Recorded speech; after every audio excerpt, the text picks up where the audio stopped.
மகாராஜா கதையை பத்தி பாத்தீங்கன்னா ஒரு குப்பை தொட்டியை காணோம். எது குப்பை தொட்டியை காணுமா? இதெல்லாம் ஒரு கேஸாயா அதாண்டி கேஸு அப்படின்னு ஆரம்பிச்சு ஒரு சுவாரஸ்யமான ஒரு படம் தான் இந்த படம். இது மகாராஜா அப்படிங்கிறது வந்து விஜய் சேதுபதியோட 50வது படம். வாங்க நம்ம கதைக்குள்ள போலாம். படத்தை ஓப்பன் பண்ண உடனே விஜய் சேதுபதி வந்து ஒரு சலூன்ல ஒர்க் பண்ணிட்டு இருக்காரு. சலூன்ல ஒர்க் பண்ணி முடிச்ச உடனே லீவு நாள் அதுவுமா வந்து சரி ஏதோ பொம்மை வாங்குவோம் குழந்தைக்கு அப்படின்னு சொல்லிட்டு அவருக்கு ஒரு குழந்தையும் ஒரு ஒய்ஃப் இருக்காங்க. அவங்க ஒய்ஃபும் குழந்தையும் வீட்டில் இருக்கும்போது ஆப்போசிட்லேயே வந்து ஒரு பொம்மை கடை இருக்கு. இவர் போய் பொம்மை வாங்கலாம்னு சொல்லிட்டு அங்கிருந்தே வந்து காமிக்கிறாரு எந்த பொம்மை வேணும்னு. அப்போ ஒய்ஃப் வந்து இந்த பொம்மை வாங்கிட்டு வாங்கன்னு சொல்லிடுறாங்க. சரின்னு சொல்லிட்டு இவர் வாங்கிட்டு வரலான்னு வரும்போது தான் என்ன நடக்குது அப்படின்னு பார்த்தீங்கன்னா, இவங்க வீடு மெயின் ரோடு இருக்கிறதுனால ஒரு லாரி வந்து வழி தருமாறி அவங்க வீட்டுக்குள்ளே போய் இடிச்சிருது. இடித்தவனுமே ஒய்ஃப் வந்து ஸ்பாட்லேயே இறந்து போயிடுறாங்க. குழந்தை மட்டும் எஸ்கேப் ஆகிறாங்க. எப்படி அப்படின்னு பார்த்தீங்கன்னா, ஒரு குப்பை கூடை, அதாவது ஒரு இரும்பால் செய்யப்படுது அந்த காலத்தில், அந்த குப்பை கூடை வந்து குழந்தை மேலே விழுந்தங்காட்டிக்கு குழந்தைக்கு எதுவும் ஆகாமல் அவன் குழந்தை மட்டும் உயிர் பிழைச்சிடறாங்க. அப்புறதே வந்து அந்த குப்பை கூடையை வந்து லட்சுமின்னு பேர் வச்சு அதை வந்து சாமியாக கும்பிட்டுருக்காங்க. யார் அப்படின்னு பார்த்தீங்கன்னா, விஜய் சேதுபதி தான் பொண்ணு வந்து ஜோதி. அவங்க பொண்ணு பேர் ஜோதி, விஜய் சேதுபதி பேர் வந்து மகாராஜா இந்த படத்தில்.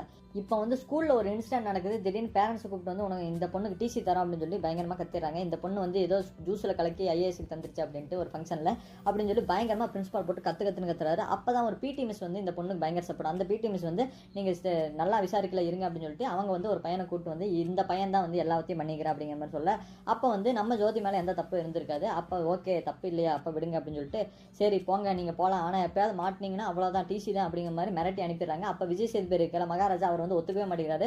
பிரின்சிபால் கிட்ட வந்து என் பொண்ணு தப்பு பண்ணல, என் பொண்ணு தப்பு பண்ணான்னு சொல்லி நீங்கள் திட்டினீங்க, என் பொண்ணு இப்போ தப்பு பண்ணலாம் தெரிஞ்சிச்சுல, என் பொண்ணு கிட்ட சாரி கேட்டால் தான் நான் போவேன்னு சொல்லி ஒத்த கால் நிற்கிற மாதிரி அடம் பிடிக்கிறாரு.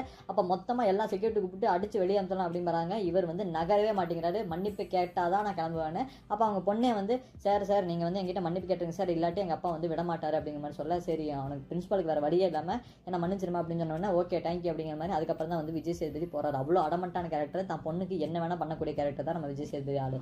இப்போ அவர் பாட்டுக்கு சலூன் வேலையை பார்த்துட்டு இருக்காரு. அப்போ தான் வந்து பொண்ணுக்கு வந்து இந்த மாதிரி ஈவெண்ட், அதாவது ஸ்போர்ட்ஸில் ரொம்ப இன்ட்ரெஸ்ட் இருக்கிறனால ஒரு ஸ்போர்ட்ஸ் ஈவெண்ட்டுக்கு வந்து வெளியூர் போகிறாங்க. ஒரு வாரம் இருக்க மாட்டாங்க, வெளியூர் கிளம்பி போகிறாங்க. இந்த மாதிரி நல்லபடியாக இருந்துக்கோ, நான் இல்லாமல் எல்லாத்தையும் கரெக்டாக பண்ணிக்கோ அப்படின்னு மாதிரி அவங்க அப்பா கிட்ட மிரட்டிட்டு சரிப்பா நான் போயிட்டு வரேன், லட்சுமி ஒழுங்காக பார்த்துக்கோ அப்படின்னு சொல்லி லட்சுமி வந்து இவங்க தெய்வமாகவே கும்பிட்றாங்க. அப்போ உயிர் காப்பாற்றினதுலேருந்து இவங்க டெய்லி அந்த வந்து குப்பை கூடைக்கு வந்து பூஜை பண்ணி அதுக்கு வந்து பயங்கரமாக கும்பிட்டு தான் போவாங்க. அப்போ அந்த பொண்ணு ஒழுங்காக வந்து தொடச்சி வெள்ளிக்கிழமை அதுமா தொடச்சி வைக்கணும் அப்படிங்கிற மாதிரி ஸ்ட்ரிக்டாக சொல்லிட்டு அவங்க வந்து ஸ்போர்ட்ஸ் ஈவெண்ட்டுக்கு கிளம்பி போகிறாங்க. இப்போ மகாராஜா வந்து என்ன பண்ணா தெரியாமல் இவர் பாட்டுக்கு சலூன் போயிட்டு இவர் சலூன் என்ன வீடு என்ன அதுதான் இவர் வேலையை, மொத்தமாக இந்த ரெண்டு விஷயத்தை மட்டும் இவர் பண்ணிட்டே இருக்காரு. அப்போ ஒரு 2 நாள் கழிச்சு என்ன நடக்குது அப்படின்னு பார்த்தீங்கன்னா, திடீர்னு எப்பவும் போல இவர் வீட்டுக்கு போகும்போது இவருக்கு மேலே யாரோ ஒருத்தங்க பூந்து இவரை அடிச்சு மயங்கி விழுந்துடுறாரு. அதுக்கப்புறம் அடுத்த நாள் வந்து இவர் வந்து போலீஸ் ஸ்டேஷன் கம்ப்ளைண்ட் கொடுக்க போறாரு.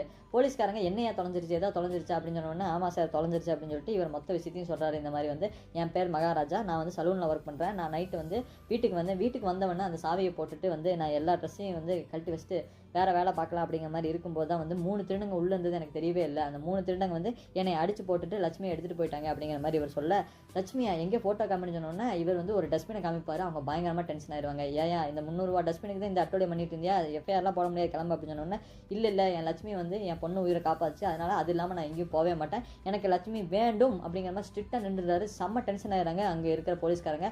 இவர் அடிச்சு போட்டு செல்லலே செவினோன்னு அப்படி ஒழுங்காக போட அப்படிங்கிற மாதிரி சொல்லுவாங்க. இவர் வந்து அடமன் கேரக்டர் இல்லையா, இவர் போகவே மாட்டார். அங்கே இருக்கிற வந்து ஒரு கம்பியை பிடிச்சி நான் போக மாட்டேன்னு இவர் மொத்த போலீஸ்காரங்க அவரை பிடிச்சி வெளியே வீசறக்கோசம் போகிறாங்க. அப்படி வந்து அந்த கம்பியை ஹோல்டாக பிடிச்சிட்டு இருக்கும்போது என்ன ஆகுது அப்படின்னு பார்த்தீங்கன்னா, அந்த போலீஸ் ஸ்டேஷன் பழைய போலீஸ் ஸ்டேஷனால அந்த கம்பி விலக மேலேருந்து மொத்தமாக வந்து ஒரு கபோர்டு சரிதாங்க. அதுக்கப்புறம் மொத்த ஸ்டேஷனுமே வந்து அதோகரி ஆயிடுது. அதுக்கப்புறமா வந்து அவங்க ஒன்றுமே புரியல என்னையே அப்படிங்கிற மாதிரி ஆகிப்போச்சு. சரி இரு இன்ஸ்பெக்டர் வந்ததுக்கப்புறம் அவர் உன்னை செல்லையோடு அப்போ வர்ற அப்படிங்கிற மாதிரி உள்ளே உட்கார வச்சிடறாங்க. இப்போ இன்ஸ்பெக்டர் வந்து யாருன்னா வந்து வரதன். அவர் வந்து எப்படிப்பட்ட ஆள் அப்படின்னு பார்த்தீங்கன்னா, அவர் லஞ்சம் கொடுத்தா என்ன வேணால் பண்ணக்கூடிய ஆள், ஏன்னா அவரே ஒரு திருடன் தான். அந்த மாதிரி ஒரு ஆள் தான் வந்து அந்த இன்ஸ்பெக்டர் இப்போ கிளம்பி வராரு. இன்ஸ்பெக்டர் வந்தவொடனே என்னையா மொத்த ஸ்டேஷனே யார் அப்படி பண்ணது அப்படின்னு சொன்னோன்னே இவர் தான் சார் அப்படின்னு காமிக்கிறாங்க. அவர்கிட்ட என்னையா உனக்கு பிரச்சனை சொல்லு, கதை சொல்லு அப்படின்னு சொன்னோன்னே அவர் வந்து ஸ்டார்டிங்லேருந்து சொல்ல ஆரம்பிக்கிறாரு. சார் என் பேர் மகாராஜா, நான் வந்து சலூனில் ஒர்க் பண்ணுறேன், நான் நைட்டு வந்து எதிர்ச்சியாக வீட்டுக்கு வரும்போது தான் வீட்டில் சாவி தொங்க போட்டு பார்த்தா 3 திருடங்க உள்ளே இருந்தாங்க, என்னை வந்து அடிச்சு போட்டுட்டாங்க அப்படின்னு முதல்ல வந்து ஒன்ஸ் மோர் மாதிரி மறுபடியும் அதே சொல்ல செம டென்ஷன் ஆயிடுறாங்க. இவர் வந்து இன்ஸ்பெக்டர் வந்து மறுபடியும் என்னடா டஸ்ட்பினை காணாங்கிறது ஒரு கேஸ் அப்படின்னு சொல்லி இவரும் பயங்கரமாக அடிச்சு துரத்துறாரு. அவர் போகவே மாட்டேங்கிறாரு. சார் உங்களால் முடியலன்னா சிபிஐக்காவது ஃபார்வர்ட் பண்ணுங்க அப்படிங்கிற சொல்ல அவர் பயங்கரமாக டென்ஷன் ஆகி அடிச்சு விரட்டிடுறாரு. இவர் போகவே மாட்டான்னு அப்படின்னு துப்பாக்கி எடுத்து நீட்டார். ஒழுங்காக போயிரு அடி வாங்கி செத்துறாரு அப்படின்னு சொல்லி துப்பாக்கி காமிச்சோன்னா அவர் கிளம்பி போயிடுறாரு. கிளம்பி போனதுக்கப்புறமா கொஞ்ச நேரம் நேரம் கழிச்சு வந்து சார் உங்களுக்கு என்ன சார் வேணும், காசு தானே வேணும், நான் தரேன் சார் அப்படிங்கிற மாதிரி சொல்லி உங்களுக்கு 5 லட்ச ரூபா தரேன் சார், அந்த லட்சுமியை மட்டும் கண்டுபிடிச்சு தருங்க. எது டஸ்ட்பினுக்கு 5 லட்ச ரூபா தரானா, அப்போ வேறு ஏதோ பெரிய மேட்ரு இருக்குது அப்படிங்கிற மாதிரி அந்த இன்ஸ்பெக்டரும் ஓகே எனக்கு 5 லட்சம் தரியா, அப்போ ஓகே நான் வந்து கேஸ் எடுத்துக்கிறேன் அப்படின்னு சொல்லிட்டு இவரும் வந்து கேஸ் எடுத்துக்கிறாரு. அந்த டஸ்ட்பின் வந்து எப்படி தொலைஞ்சு என்ன தொலைஞ்சுன்னு வீட்டுக்கு போய் பார்க்குறாரு. மொத்தமாக வந்து இன்வெஸ்டிகேஷன் பண்ண ஆரம்பிக்கிறாரு. ஓகே இந்த மாதிரி நான் கண்டுபிடிச்சு தரேன் அப்படின்ட்டு. இதே சமயத்தில் வந்து ஒரு கட்சியில் இருக்கிற வந்து சர்வீஸ் சென்டரில் வந்து தான் காரை கொடுத்துருப்பாரு. அந்த கார்லேருந்து ஒரு கண்ணாடி வந்து காணாமல் போயிருக்கும். அந்த கண்ணாடி எவன்டா எடுத்ததுன்னு சொல்லி ஓனரை போட்டு அடி நடிச்சு எல்லாத்தையும் போட்டு அடிப்பாங்க. அப்போ ஓனர் ரெண்டு சார் இருங்க சார், நான் வந்து இவன் தான் ஒருத்தன் தான் க்ளீன் பண்ண அவனை வர சொல்கிறேன் சார் அப்படின்னு சொல்லிட்டு அவனை வர சொல்லி அவனை பயங்கரமாக திட்டாங்க. ஏன்டா நீ வந்து ஜெயில் போயிட்டு வந்திருக்க, பாவம்னு சொல்லி உனக்கு வேலை கொடுத்தா கண்ணாடியே திருட்டுறே அப்படின்னு சொல்லி அவனை போட்டு திட்ட. அப்போ இந்த அரசியல் காலம் போய் அவனை போட்டு செவனியோட அடின்னு அடிச்சு அவங்ககிட்ட எங்கடா கண்ணாடின்னு கேட்குறான். அப்போ நான் எதுவும் எடுக்கலன்னு சொல்கிறேன். ஒழுங்காக கண்ணாடி 2 நாள் வரல, அவ்வளோதான் மொத்தம் குடோனி எரிச்சிடும் அப்படின்னு சொல்லிட்டு மொத்தமாக கிளம்பி போயிடுறான். அந்த அரசியல்காரன் வந்து ஒரு பாரில் வந்து தண்ணி அடிச்சிட்டு போது இந்த வந்து அந்த கண்ணாடி எடுத்தவன் என்ன பண்ணானா, அவன் கண்ணாடியை வந்து அவன் முன்னாடியே உடச்சு போட்டு அவனையும் அடிச்சுட்டு கிளம்பி வந்துடுறான். இவன் வந்ததுக்கப்புறமா என்ன ஆகுது அப்படின்னு பார்த்தீங்கன்னா, கொஞ்ச நாளுக்கு அப்புறம் காணாமல் போயிட்டான். இவன் ஏன் காணாமல் போயிருக்கான் அப்படிங்கிறத வந்து அதுக்கப்புறமா சொல்லணும். அப்படின்னு பார்த்தீங்கன்னா, விஜய் சேதுபதி வந்து நைட்டு வந்து 4 பேர் அடிக்க வந்தாங்களா, அதில் இவனும் ஒரு ஆள். எப்படி அப்படின்னு பார்த்தீங்கன்னா, இவன் இந்த கார் வந்து அந்த கார் நம்பர் பிளேட் இருக்குது தெரியுமா, அந்த கார் வந்து இவன் சர்வீஸ் பண்ணுறதுக்கான இவன் பேரை போட்டு அந்த கார் நம்பர் எழுதியிருக்குது. அந்த கார் நம்பரை போய் இவர் வந்து விஜய் சேதுபதி வந்து அந்த ஓனர்கிட்ட கேட்கும்போது, ஆமாம் ஒருத்தன் சர்வீஸ் சென்டர் விட்டுருந்தேன், அவன் தான் கண்ணாடி எடுத்துட்டான் அப்படிங்கிற மாதிரி அவர் வந்து பாரில் மீட் பண்ணியிருப்பார். அதே டைமில் தான் வந்து அந்த கண்ணாடி எடுத்தவன் வந்து அடிச்சுட்டு போவான். அப்போ வந்து இவன் தான் வந்து எதாவது பண்ணியிருக்காங்க நைட்டு வந்து அப்படின்னு சொல்லிட்டு இவனை வந்து ஃபாலோ பண்ண விஜய் சேதுபதி கிளம்பி போவார். அதாவது அந்த கண்ணாடி எடுத்தாலும் அந்த சர்வீஸ் சென்டர் வேலை செஞ்சவன் அவன் அங்கே கூட சேஸ் பண்ணி போக, அவன் ஏற்கனவே ஜெயிலில் இருந்தாலும் அவனுக்கு எல்லா அடியாலும் தெரியும். அவனை ஒருத்தர் ஃபாலோ பண்ணான்னு தெரிஞ்சுட்டு மொத்த அடியாலையும் கூட்டு ஒரு குடோனுக்கு வருவாங்க. அப்போ போட்டு உனக்கு நைட்டே உன்னை கொண்டிருக்கணும், உன்னை விட்டு அது தப்பாக போச்சு அப்படிங்கிற மாதிரி அவன் மிரட்டா இப்போ வந்து மொத்தமாக அடின்னு அடிக்க ஆரம்பிக்கிறவன் யாருன்னா விஜய் சேதுபதி வந்து ஒரு பொறுத்து போகிறான். அதுக்கப்புறம் என்ன நடக்குதானா அப்படின்னு பார்த்தீங்கன்னா, அவர் தன்னோட சபரக்கத்தி எடுத்து போட்டு வெட்டுன்னு வெட்டி மொத்தமாக அடித்து பொழந்துடுறாரு. அந்த இருக்கான்ல அவனையும் வந்து மொத்தமாக தலையை வெட்டிடுறாரு. யாரையே அப்படின்னு பார்த்தீங்கன்னா, அந்த வந்து நைட்டு வந்து கொள்ளடிச்சிட்டு போனால் ஒரு ஆளை வந்து தலையை வெட்டிடுறாரு. அதோட இன்டர்வலும் முடிக்கிறாங்க. இப்போ வந்து ஒரு ஆள் ஃபினிஷ், மீது 2 பேர் யாருன்னு சொல்லி அவங்ககிட்ட கேட்க, அவன் வந்து போலீஸ் ஸ்டேஷனில் ஒரு ஆள் இருப்பான். அவனை போய் கண்டுபிடிஞ்சோன்னே அதுக்கப்புறமா தான் வந்து இவர் போலீஸ் ஸ்டேஷன் வந்திருப்பார். போலீஸ் ஸ்டேஷனில் வந்து இவர் வந்து அந்த ஆள் யார் அப்படின்னு சொல்லிட்டு இவர் வந்து இந்த கேஸ் கொடுக்குற மாதிரி அந்த ஆளை வந்து தெளாவிட்டிருப்பார். ஆனால் மொத்தத்தில் வந்து இந்த குப்பை தொட்டி காணாமல் போனது ஒரு கேஸ் இல்லை, வேறு ஏதோ முக்கியமான ஒரு விஷயம் நடந்திருக்கு. அந்த விஷயம் என்னன்னு பார்ப்போம். ஆக்சுவலி என்ன நடந்தது அப்படின்னு பார்த்தீங்கன்னா வந்து அந்த பொண்ணு டூர் போயிட்டு கிளம்பி திரும்பி வந்திருக்கும். திரும்பி வரும்போது என்ன நடக்குன்னா, விஜய் சேதுபதிக்கு வந்து பழைய ஃப்ளாஷ்பேக்கில் வந்து ஒரு பகை இருக்கும். அந்த பகை ஆளுங்க தான் வந்து இதை பண்ணியிருப்பாங்க. அங்கே அனுராக் ஆகாஷ் தான் வந்து அந்த வில்லன், இந்த மெயின் வில்லனே அவர் தான். மொத்தத்தில் வந்து ஃப்ளாஷ்பேக் சொல்லிட்டு இதை சொல்கிறேன், அப்போ தான் உங்களுக்கு புரியும். ஃப்ளாஷ்பேக்கில் என்ன நடக்கும் அப்படின்னு பார்த்தீங்கன்னா, கொஞ்சம் வருஷம் முன்னாடி வந்து அனுராக் ஆகாஷ் வந்து மிகப்பெரிய ஒரு திருடன். அவர் வந்து எலக்ட்ரிக் ஷாப் வச்சிருக்காரு. அதே டைம் வந்து இவரும் ஃப்ரெண்டும் சேர்ந்து என்ன பண்ணுவாங்க அப்படின்னு பார்த்தீங்கன்னா, நைட்டானா ஏதாவது ஒரு வீட்டில் போய் மொத்தமாக கொள்ளையடிச்சிட்டு அங்கே எல்லாத்தையும் கொலையும் பண்ணிட்டு வந்துடுவாங்க. அந்த மாதிரி ஒரு விஷயத்தை வந்து இவங்க வந்து கண்டினியூஸாக பண்ணிட்டே இருப்பாங்க. இவங்க வந்து பண்ணிட்டே இருக்கும்போது என்ன நடக்கும்னா, இந்த மாதிரி விஷயம் வந்து வெளியே லீக்காகவும் இருக்கும். இதை வந்து போலீஸ்காரங்க ட்ரேஸ் பண்ணிட்டே இருப்பாங்க. அந்த ட்ரேஸ் பண்ணி இது பேப்பரையும் பப்ளிஷ் ஆயிரும். அப்போ அனுராக் ஆகாஷ்க்கு வந்து என்ன நடக்குன்னா, அவருக்கு வந்து ஒரு ஒய்ஃபும் ஒரு பெண் குழந்தையும் இருக்காங்க, குட்டி குழந்தை அவங்க. அதே டைமில் வந்து அவர் வந்து ஒரு ஃபேமிலி ஃபங்க்ஷன், குழந்தைக்கு வந்து பர்த்டே ஃபங்க்ஷன் நடக்கும். பர்த்டே ஃபங்க்ஷனுக்கோசம் இவர் வந்து செயின் எல்லாம் குழந்தைக்கு வாங்கிட்டு வந்திருப்பாரு. வாங்கிட்டு வந்ததுக்கப்புறமா இவர் வந்து சரி அவங்க ஒய்ஃப் வந்து சேவ் பண்ண சொன்னாங்கன்னு சொல்லிட்டு சலூனுக்கு வருவார். எந்த சலூனுக்குன்னா விஜய் சேதுபதி இந்த சலூனுக்கே வருவார். அங்கே வந்து அந்த டப்பா வந்து மிஸ் பண்ணிடுவார். இந்த ஒரு செயின் வாங்கின டப்பா வந்து அங்கே மிஸ் பண்ணிட்டு அங்கே என்ன நடக்குன்னா, அந்த சேவிங் பண்ணிருக்கும்போது ஒரு ஃபோன் கால் வரும் அவர் ஃப்ரெண்டோட. இந்த மாதிரி வந்து நம்மளை போலீஸ் நெருங்கியிருக்காங்கன்னு நினைக்கிறேன், பேப்பர்லாம் வந்திருக்கு அப்படிங்கிற மாதிரி சொல்ல, இல்லை அவங்களாம் எதுவும் பண்ணியிருக்க மாட்டாங்க அப்படிங்கிற மாதிரி யதார்த்தமாக பேச அதை விஜய் சேதுபதி கேட்டிருப்பாரு. இவருக்கு வந்து என்ன பண்ணுறதுன்னு தெரியாது. விஜய் சேதுபதி கேட்டானே அப்படின்னு சொல்லிட்டு சரி அவனை அப்புறமா பார்த்துக்கலாம்னு சொல்லிட்டு இவர் அவசரமாக ஃபங்க்ஷனுக்கோசம் வீட்டுக்கு போயிருப்பாரு. அங்கே வந்து பர்த்டே ஃபங்க்ஷன் கிராண்டாக நடந்துருக்கும் போது தான் போலீஸ்காரங்க வந்து வருவாங்க. அப்போ என்ன நடக்குன்னா, விஜய் சேதுபதி அதே டைமில் வந்து செயினை கொடுக்குறக்கோசம் அங்கே போவார். அதே டைமில் போலீஸ்காரங்க வந்துருவாங்க. அப்போ அனுராக் ஆகாஷ் என்ன நினைப்பார் அப்படின்னு பார்த்தீங்கன்னா, விஜய் சேதுபதி தான் வந்து நம்ம போலீஸ்காரனை கூட்டு வந்துட்டான் போல எல்லாத்தையும் சொல்லி அப்படின்னு சொல்லி அவர் வந்து பயங்கரமாக டென்ஷன் ஆயிடுவார். அப்போ அனுராக் ஆகாஷ் வந்து அடிச்சு இழுத்துட்டு போயிடுவாங்க. ஒய்ஃப் முன்னாடி எல்லாத்துக்கு முன்னாடி கேவலமாயிரும். இவர் தான் வந்து இத்தனை வருஷமாக வந்து கொலை பண்ணிட்டு இருந்தது அப்படின்னு சொல்லி அவர் ஃப்ரெண்டையும் வந்து போட்டு தள்ளிட்டு இவர் அனுராக் ஆகாஷ் வந்து போலீஸ் பிடிச்சிட்டு போயிடுவாங்க. அவர் மொத்தத்தில் வந்து உன்னை எப்போ இருந்தாலும் கொல்லாம் விட மாட்ட மாதிரி விஜய் சேதுபதி பார்ப்பார். இத்தனை நாள் கழிச்சு வந்து அவர் ஜெயிலில் ரிலீஸ் ஆயிருப்பார். அவர் தான் வந்து இந்த வந்து விஜய் சேதுபதி கொல்ற கோசம் இப்போ வந்து கிளம்பி வந்து வீட்டுக்கு வந்திருப்பார். அவரும் மீதி 2 பேர் வந்திருப்பாங்க. அந்த செட்டில் ஒர்க் பண்ணலாம், சர்வீஸ் சென்டரில் ஒர்க் பண்ணணும்னு இன்னொரு ஆளும் மொத்தம் 3 பேர் சேர்ந்து விஜய் சேதுபதி கொலை வந்து வீட்டுக்கு வந்திருப்பாங்க. அந்த டைமில் தான் என்ன நடக்குன்னா, அவங்க பொண்ணு வந்துடுவாங்க. அது அப்பாவித்தனமாங்க. அந்த பொண்ணு வர அந்த பொண்ணை வந்து இவங்க வந்து உள்ளே இருக்க தெரியாமல் அந்த பொண்ணை அடிச்சிடுவாங்க. அடித்து அந்த பொண்ணை வந்து இவ அனுராக் ஆகாஷ் இல்லாமல் மீதி 2 பேர் ரேப் பண்ணிடுவாங்க. அதை ரேப் பண்ணதுக்கப்புறமா அந்த பொண்ணை அப்படியே விட்டுட்டு போயிடுவாங்க. விஜய் சேதுபதி அன்றைக்கி வந்து என்ன நடக்குன்னா, அவங்க பொண்ணு வந்து கால் பண்ணி ஷூ வாங்க சொல்லியிருப்பாங்க. அதனால் ஷூ வாங்க வெளியே போயிட்டு லேட்டாக வந்திருப்பாரு. வந்து பார்த்தோன்னா அவங்க பொண்ணு இந்த நிலமையில் கிடந்தவொன்னா அவருக்கு உடஞ்சு போயிடுவாங்க.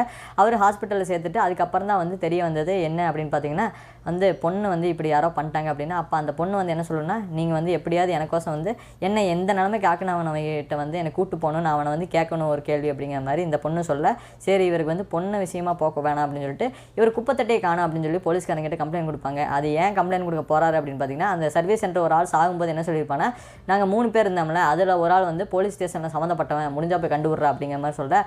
அதுக்கப்புறம் தான் வந்து போலீஸ்காரங்கிட்ட வந்து போலீஸ் ஸ்டேஷன்லேயே இருக்கிற ஆள் அவங்ககிட்ட போய் டேரெக்டாக நம்ம கம்ப்ளைண்ட் கொடுக்க முடியாது அப்படின்னு சொல்லிட்டு, சரி நம்ம எதாவது பண்ணலாம் அப்படின்னு சொல்லி போலீஸ்காரங்கிட்ட குப்பத்தட்டையை காணும்னு சொல்லி கம்ப்ளைண்ட் கொடுத்துருப்பாங்க.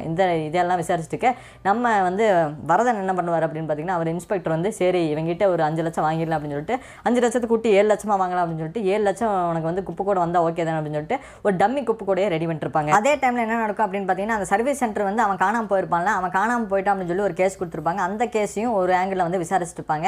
அந்த அரசியல் தலைவர் அவங்ககிட்டையும் கேட்டு என்ன ஆச்சு, நீ உங்களோட தான் பிரச்சனை பண்ணிட்டு இருந்தேன் அப்படின்னு சொல்லி அவங்ககிட்டையும் கேட்டு வேற மாதிரி அந்த டீலிங்கும் பண்ணிருப்பாங்க. இந்த சைடு இவன் கேஸையும் கண்டுபிடிச்சிருப்பாங்க. இப்போ அதே மாதிரி வந்து ஒரு போலீஸ் இன்ஃபார்மர் இருப்பான், அவன் வந்து எல்லா கேஸ்லையும் வந்து நம்ம இன்ஸ்பெக்டர் ஹெல்ப் பண்ணிட்டு இருந்த ஒரு ஆள் தான்.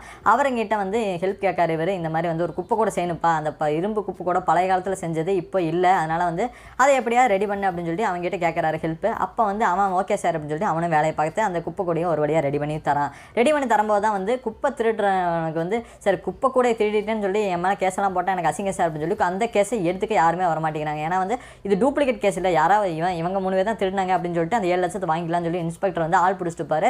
அப்போ வந்து யாரும் ஒத்துக்க மாட்டாங்க, சார் குப்பை கூட திருடினா என் இமேஜ் என்ன சார் ஆகுதுன்னு சொல்லிட்டு யாருமே ஒத்துக்க மாட்டாங்க. சரின்னு சொல்லிட்டு என்னடா பண்ணுறது அப்படின்னு இருக்கும்போது தான் இன்ஃபார்மர் வந்து தான் வழியே தானா வந்து சார் நான் ஒத்துக்கேன் சார் குப்பை கூட தானே, எனக்கு ஒரு அமௌண்ட் வாங்கி தாங்க, நான் வந்து அந்த 7 லட்சத்துலேருந்து ஒரு அமௌண்ட் தாங்க, நானே ஒத்துக்கிறேன் அப்படின்னு சொல்லி இவனே வந்து முன்னாடியே உள்ளே வரான்.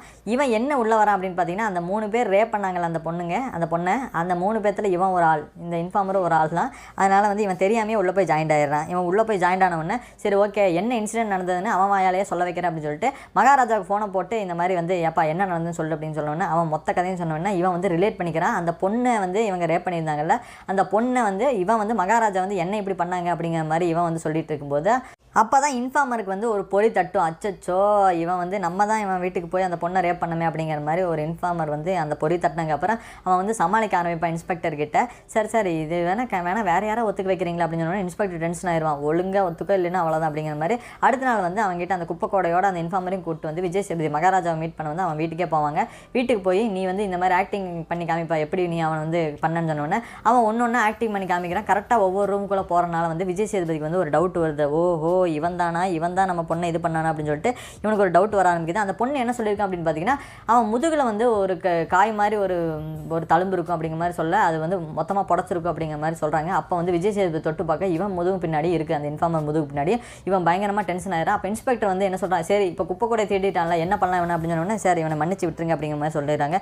எப்படியா மன்னிச்சு விட முடியும், எப்படி மன்னிச்சு விட முடியும், உன் பொண்ணை வந்து ரேப் பண்ணவன் எப்படி மன்னிச்சு விட முடியும் அப்படின்னு சொன்னோன்னே விஜய் சேதுபதி மட்டும் இல்லாமல் இன்ஃபார்மர் எல்லாருமே சாக்காராங்க. அப்போ வந்து நான் வந்து உன் கேஸை மட்டும் சால்வ் பண்ணலடா, நான் வந்து மிஸ்ஸிங் கேஸையும் சால்வ் பண்ணிட்டு இருந்தேன். அப்போ ரிலேட் பண்ணி பார்க்கும்போது தான் அவனை நீ கொன்னன்னு தெரிஞ்சது. அதுக்கப்புறம் தான் உன் ஃபேமிலியில் என்ன சுச்சுவேஷன் அப்படிங்கிறத விசாரிக்கும் போது தான் உன் பொண்ணு ஹாஸ்பிட்டல் இருக்கிற விஷயம் எல்லாமே தெரிஞ்சது. அப்போ தான் வந்து ஒரு 3 பேர் வந்து வந்திருக்காங்கன்னு தெரிஞ்சது, அதை வந்து இவன் பண்ணியிருக்கான்னு தெரிஞ்சது அப்படிங்கிற மாதிரி எல்லா விஷயமே அவருக்கு தெரிஞ்சிருக்குது. மொத்தத்தில் போலீஸ்காரங்க வந்து எல்லாமே தெரிஞ்சிருக்கு.